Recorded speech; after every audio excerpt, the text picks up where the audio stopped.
She entered the courtroom wearing grief like a costume, flawless makeup, carefully smudged mascara, and a trembling lower lip that seemed rehearsed rather than real. Her name was Melanie Cross, and she carried herself as if the entire world had wounded her deeply and only money could fix the pain. She dragged a designer purse behind her, the kind that cost more than a month's rent. Every step was slow, heavy, dramatic, like she hoped a sad violin would start playing softly in the background. People like her always came prepared with a story. A tragic one. A convincing one. A believable one if you didn't look too closely. But Judge Judy always looked closely. On the opposite side of the courtroom sat Aaron Hale, quiet, steady, and visibly uncomfortable. He wasn't dressed in expensive clothes or trying to impress anyone. His shirt was clean, his face shaved, but his eyes looked like a man who hadn't slept peacefully in months. He kept rubbing the side of his thumb, a nervous habit he'd had since childhood. The moment Melanie looked at him, she smiled with the softness of a venomous serpent. Not warm. Not affectionate. A smile that promised destruction. The audience felt the tension immediately. Judge Judy entered and everyone rose. Melanie rose half a second late, intentional. A small disrespect disguised as emotional fragility. The judge noticed. Judy always noticed. Once seated, Judy flipped open the file. "Miss Cross," she began, "you're suing Mr. Hale for $42,000, claiming emotional devastation, broken trust, financial betrayal, and psychological trauma." Melanie nodded slowly, dramatically, placing one hand gingerly on her chest. "Yes, Your Honor, he ruined my life, and he has no remorse." Judy looked to Aaron, "And you say none of this is true?" Aaron swallowed hard. "No, Your Honor, she's lying about everything." Melanie gasped, a perfectly delivered gasp, hand flying to her mouth like she'd been slapped by the accusation. "Lying," she whispered. "I gave you everything, I loved you, I trusted you, and you." "Stop," Judy said sharply. "When I want theater, I'll buy a ticket. Right now I want facts." Melanie stiffened. Judy turned to the plaintiff. "Start at the beginning. What exactly did this man do to you?" Melanie blinked rapidly, summoning tears like an actress turning on a faucet. "He pretended to love me," she said, voice trembling. "He lied about who he was. He told me he wanted a future with me, a home, a family, but the entire time he was using me." "Using you for what?" Judy asked. "For emotional stability," Melanie said, letting a tear slide perfectly down her cheek. "For comfort, for support. He drained me emotionally, and then he left me shattered. I've been traumatized, nightmares, anxiety, depression. I had to go to therapy." "How much therapy?" Judy asked. Melanie swallowed. 6 sessions. "And you want $42,000 because of 6 therapy sessions?" Melanie blinked again. "Emotional pain has no price, Your Honor." Judy scribbled something. "Not a compliment." "Mr. Hale," she said, "your turn." Aaron breathed out slowly. "Your Honor, I met Melanie at a work event. She was charming, funny, and—" "Flattering me won't help you," Melanie snapped. Judy raised a hand sharply. "Be quiet." Melanie froze. Aaron continued. "We started dating, and at first it was good, but then she became controlling. She wanted to know where I was every minute, who I texted, who I worked with. She said it was because she cared, but it got worse." "How worse?" Judy asked. "She started going through my phone, my emails. She showed up at my job without telling me. Once she followed me to see if I was being loyal." Melanie's jaw dropped. "That's a lie." "It's not a lie," Aaron said quietly. "I have proof." The room shifted. "Proof?" That word changed everything. "Show me," Judy said. Aaron handed the clerk a stack of printed messages. Judy scanned the first page. It wasn't pretty. Dozens of messages, dozens from Melanie. "Send me a picture of where you are." "Why didn't you answer in 2 minutes?" "Who is that girl in the background?" "Are you cheating?" "Blink twice in your next picture." Judy exhaled slowly. Then she turned to Melanie. "This is harassment." Melanie shook her head vigorously. "Those messages were taken out of context. He was acting distant because he was planning to leave me, so I was anxious and—" Judy raised a hand again. "Sit down, you're talking too much." Melanie's face flushed red.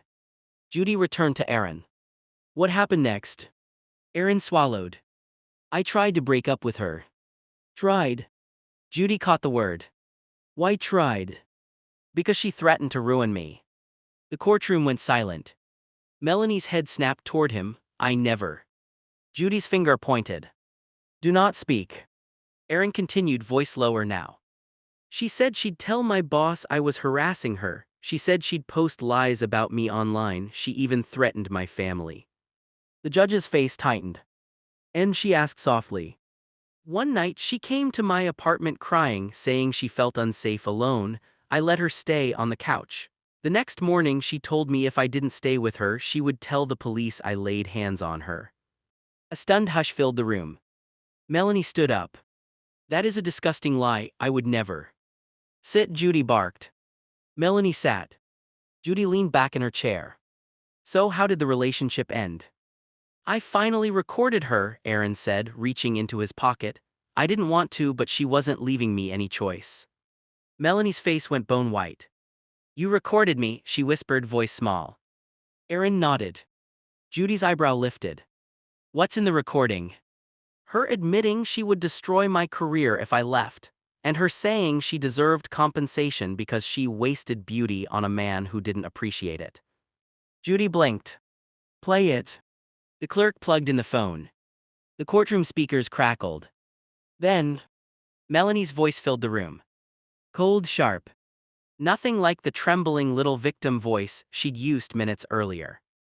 You don't get to leave me, you owe me. I wasted my time, my energy, my beauty on you. If you walk away, I swear I'll ruin you, your job, your reputation, your life. I'll make you pay emotionally. I'll cry in court if I have to. You can't win.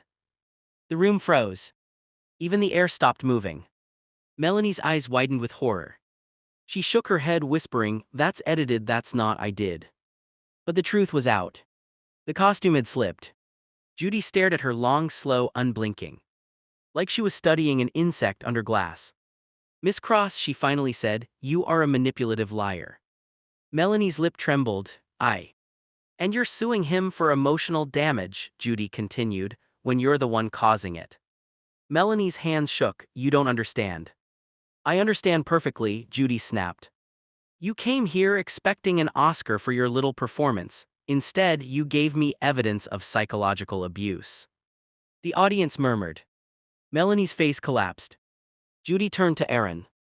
You're countersuing for what? For lost wages. She got me suspended from work for 2 weeks after she showed up and made a scene.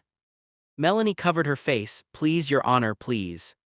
No, Judy said coldly. Save those tears for someone who doesn't see through them. Melanie sobbed into her hands. Real tears this time. Not theatrics. Judy closed the file. We're not done yet, she said, not even close. And Melanie froze, sensing something darker was coming. Something she could feel crawling toward her like cold wind. The karma she thought she could outrun had finally arrived. Melanie didn't move for a long moment. She sat frozen in her seat, back stiff, hands locked together like she was praying to something, maybe mercy, maybe luck, maybe the version of herself she pretended to be. But none of those things were in the courtroom anymore. Judge Judy looked at her with a kind of calm that was somehow more terrifying than yelling would have been. It was the calm of someone who had seen every kind of manipulator, liar, and emotional predator, and knew exactly how to handle them. Miss Cross, Judy said slowly, you came into this courtroom believing you could weaponize your tears. Melanie swallowed hard, eyes still glistening. You filed a claim that had no legal basis, the judge continued. You lied about emotional damage, you lied about being threatened, you lied about being a victim, and worst of all, she leaned forward, you tried to destroy a man simply because he didn't want you anymore. Melanie's breathing turned shallow. Your Honor, please.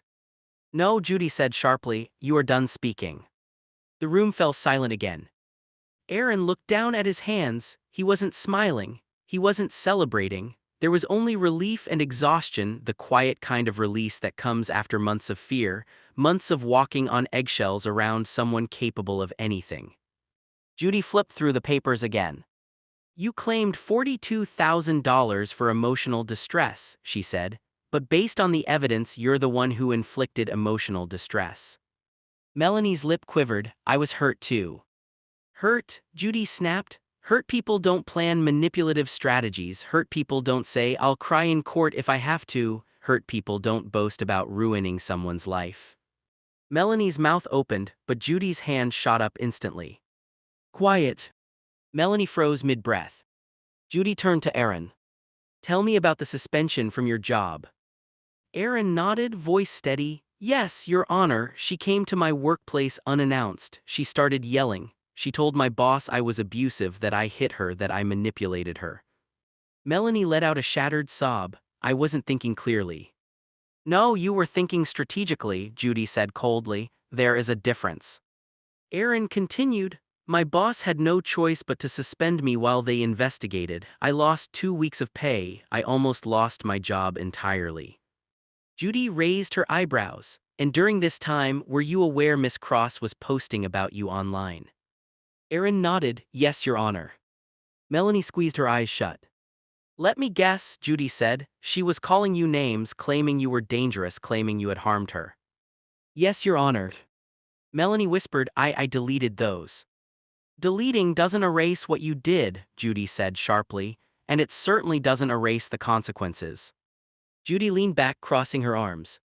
For months, you tormented this man. You used guilt, manipulation, threats, false allegations, emotional blackmail, and performative victimhood to keep control over him. Melanie's tears kept flowing, but none of them mattered now. The truth had already spread across that courtroom like a spotlight. Judy continued. And now you demand money for emotional distress you yourself created. Miss Cross, you are either delusional, arrogant, or both. Melanie lowered her head. I didn't mean for it to go this far, she whispered. Judy slammed her pen on the desk. Yes, you did. Melanie flinched. You meant every word in that recording, Judy said. You meant every threat, you meant every manipulation. You came into this courtroom planning to use the justice system as a weapon. Her voice lowered, becoming almost chilling. But the system has a way of snapping back at people who misuse it. The audience watched, breath held. Stand up, Judy ordered.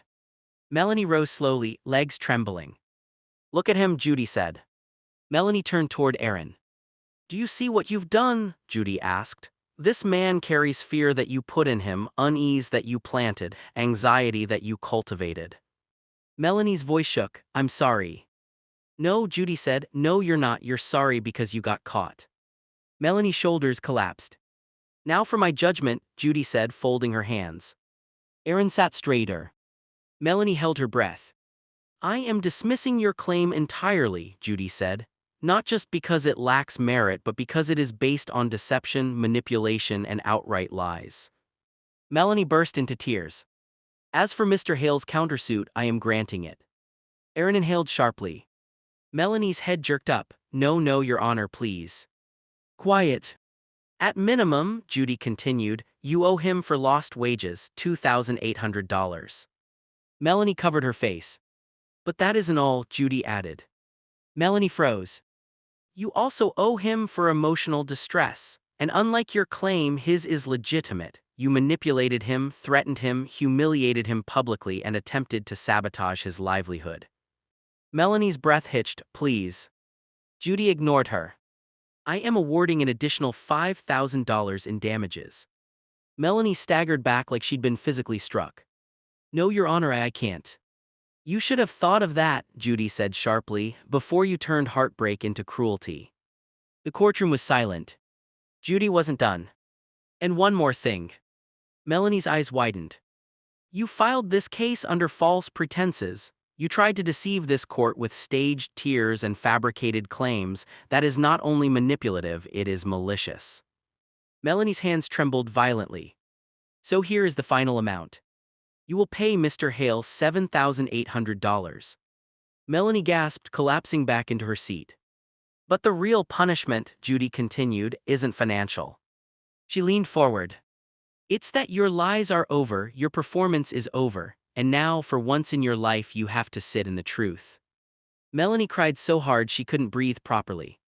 Aaron looked down, unsure whether to feel relieved, vindicated, or just tired. But it wasn't finished. Not yet. Later that evening, after the cameras had shut off and the hallway emptied, Melanie left the courthouse alone. Her heels clicked less confidently now, her makeup smeared, her hands shaking uncontrollably. People she passed whispered. Some had seen the episode filming. Some recognized her voice from the courtroom audio. She was used to admiration, attention, being adored. Now she felt watched, judged, exposed. She reached her car but stopped before getting in because the passenger window was cracked open. Inside was a piece of paper. Handwritten. 4 words. Karma doesn't forget. Her heart stopped. She looked around. No one. Just the quiet evening air and cold tension sliding down her spine. She crumpled the note with shaking fingers, but her hands wouldn't stop trembling. She drove home, but in the rearview mirror, she kept seeing shadows. Kept feeling eyes on her. Kept imagining someone whispering from the backseat. A guilty mind is the loudest prison. When she got home, she found another note slid under her door. Same 4 words. Same handwriting. Karma doesn't forget. She collapsed onto the floor, sobbing uncontrollably. That night she barely slept. Every creak in the house felt like footsteps. Every breeze felt like breath. Every flicker of shadow felt like a reminder. She had tried to use lies to destroy someone else's life. Now truth had come to destroy her peace. She woke up every hour, staring at her phone, waiting for a message, a call, something. Nothing came. But somehow that was worse. Because silence carries guilt better than sound ever could. Over the next weeks, people online found the clips. They recognized her voice. Her fake tears. Her real manipulation. Comments flooded.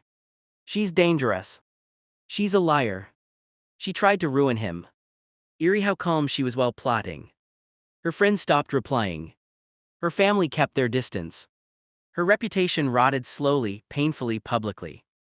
And every night she dreamed of the courtroom. Not the part where she cried. The part where her own voice played over the speakers. Cold. Cruel. Exposed. Every time she heard it, she woke gasping for air. Aaron, meanwhile, slowly rebuilt his life. He never reached out to her. He never taunted her. He never spoke her name again. Because he didn't need to. Karma was doing the job perfectly well. And Melanie. Her punishment wasn't the money. It was the truth she could never outrun again. The truth that followed her in empty rooms. In shadows. In every quiet moment. Because now she knew. Lies may win for a moment. But justice and karma, they always win the ending.